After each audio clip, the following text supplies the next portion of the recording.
Donc, bonjour à tous, on va vous présenter notre événement qu'on a pu réaliser qui s'appelle Festivélo, en lien avec l'association Vélo pour tous, et aussi connu sous le nom de Vélo pour l'Afrique.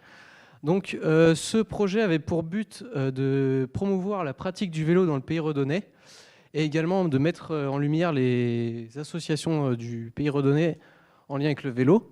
Donc on a pu inviter certaines associations, notamment Vélo sans âge, qui promouvoient le vélo envers les personnes âgées, donc qui vient les transporter au cours de balades.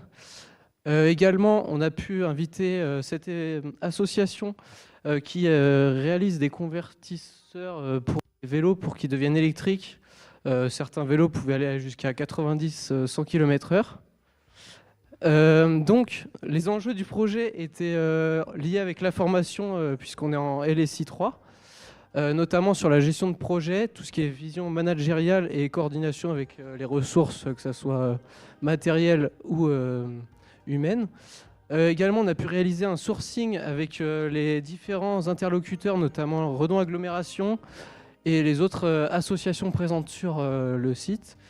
On a pu également réaliser une gestion des risques complète pour balayer l'ensemble des risques qui auraient pu arriver le jour de l'événement. Et on a réalisé également un questionnaire de satisfaction après l'événement pour connaître les points durs qu'ils ont pu rencontrer et de montrer les potentielles améliorations pour les prochaines éditions. Donc je vais passer le micro à Jérémy. Donc en plus de tout ça, on a réalisé différentes activités. Donc en plus des stands, comme vous pouvez voir, il y avait le vélo à hydrogène de Leslie pour montrer les différentes variétés et variances des vélos qui vont arriver sur le monde tout de suite. Donc on avait différentes activités comme une activité circuit pratique vélo et un petit permis vélo. Et on cherche donc pour l'année prochaine des potentiels repreneurs de cet événement puisque l'asso est cool et l'asso a pour souhait de continuer l'événement l'année prochaine. Donc si certains groupes sont intéressés, n'hésitez pas à venir nous voir.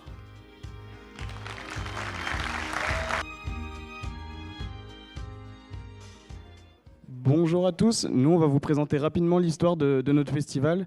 Donc c'est l'histoire de 4 étudiants qui avaient envie de redynamiser un peu le territoire de Redon.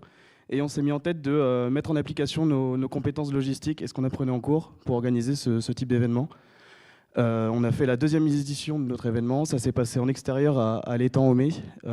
Pour ce faire, on a utilisé plein d'outils techniques qu'on a appris en cours. Donc on va retrouver le diagramme de perte pour connaître notre chemin critique, notre Gantt, un force-faiblesse, opportunité-menace. On a essayé de mettre tout ça en œuvre pour faire de cet événement une réussite.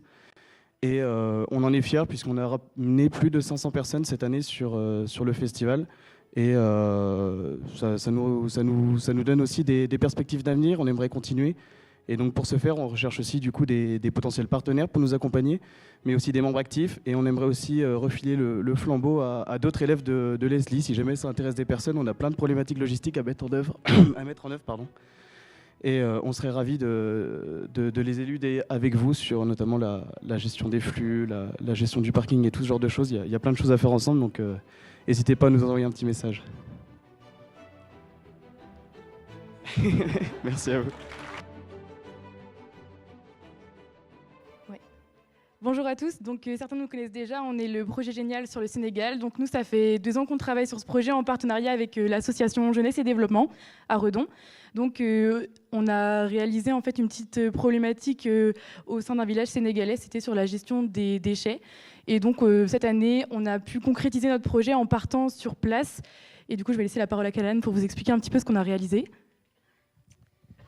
Oui, donc effectivement, dans le cadre du projet, on est parti pendant 2 semaines, donc fin avril, début mai. L'enjeu, c'était le tri et la gestion des déchets dans un village sénégalais. Donc sur ce voyage, on a travaillé principalement sur 3 axes. L'axe de sensibilisation, donc des interventions notamment dans les écoles et auprès des femmes du village, faire comprendre ce qu'est un déchet, quels sont les impacts environnementaux qu'il y a derrière. Un deuxième axe sur le ramassage et le tri des déchets dans le village. Vous pourrez constater sur les photos, il y a des amas de déchets tout autour du village, donc il y avait un gros enjeu sur la collecte. Et ensuite, le troisième axe qu'on a abordé, c'est la revalorisation du plastique. Une fois qu'on a collecté les déchets, c'est bien, mais qu'est-ce qu'on en fait derrière? Quel modèle on vient apporter au village? Et donc là, on a travaillé sur un modèle de création de pavés à base de plastique fondu et de sable. Donc on a rapporté les premiers essais juste derrière sur les stands. Donc n'hésitez pas à passer.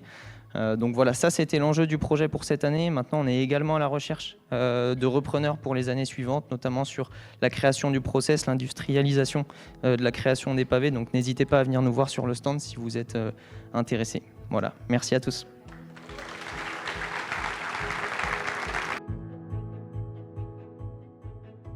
Bon, et ben, du coup, bonjour à tous. Nous, on a fait un tournoi de rinhockey.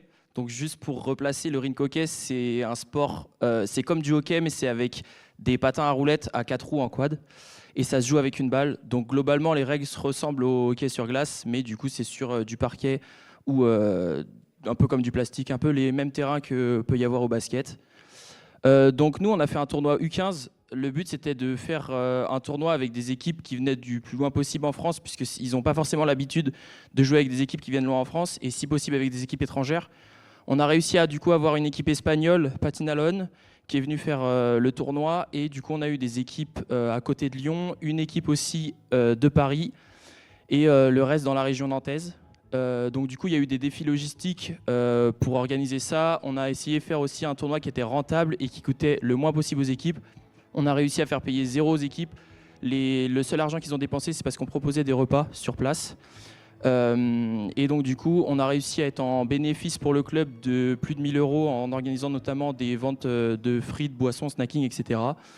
Et le samedi soir, en plus du tournoi, on a eu l'occasion aussi de faire un sorte de tournoi dans le tournoi, un espèce de tournoi de gala où on a mélangé toutes les équipes en faisant un joueur de chaque équipe. C'était vraiment sympa puisque du coup les équipes en se mélangeant, elles ont parlé, les gens essayaient de parler espagnol avec les Espagnols.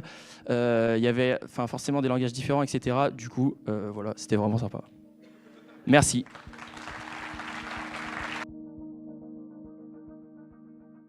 Et bah du coup, bonjour à tous. Donc comme vous pouvez le voir, nous on est parti sur un projet, donc l'organisation et la participation du 4L Trophy. Pour ceux qui ne savent pas, donc le 4L Trophy, c'est le premier rallye raid d'Europe. C'est un rallye raid qui est humanitaire. Donc en fait, le but, c'est qu'on parte de Biarritz, donc le 19 février 2025. Et ensuite, on traverse toute l'Espagne et on va jusqu'à Marrakech. Enfin, on traverse toute l'Espagne, après on va au Maroc et jusqu'à Marrakech. C'est un événement qui dure 10 jours, qui est à destination, au profit des associations principales, donc Enfants du désert et la Croix-Rouge, désolé, j'avais pas prévu de parler. Donc comme vous pouvez le voir, en fait, c'est un gros projet qui se fait sur 2 ans parce qu'en fait, on a une énorme partie, donc tout ce qui va être lié à l'administratif, la communication pour essayer d'engranger un maximum de participation des personnes qui nous suivent, la recherche de partenaires, que ce soit financier, notamment avec les entreprises, donc on peut le voir juste en dessous de l'affiche, encore un petit peu en bas. Là, on commence à en avoir quelques-unes déjà et on en attend de beaucoup de sponsors.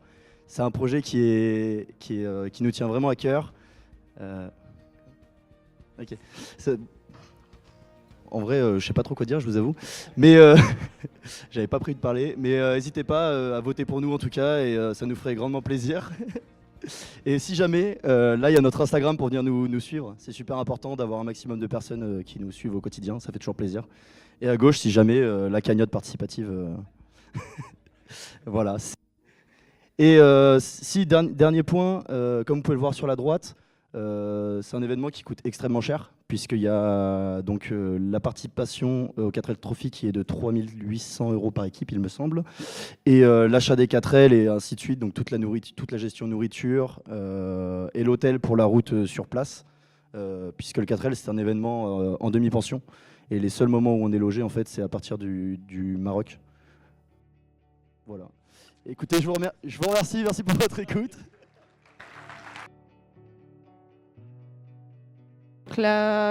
Pour les posters dans la catégorie humanitaire.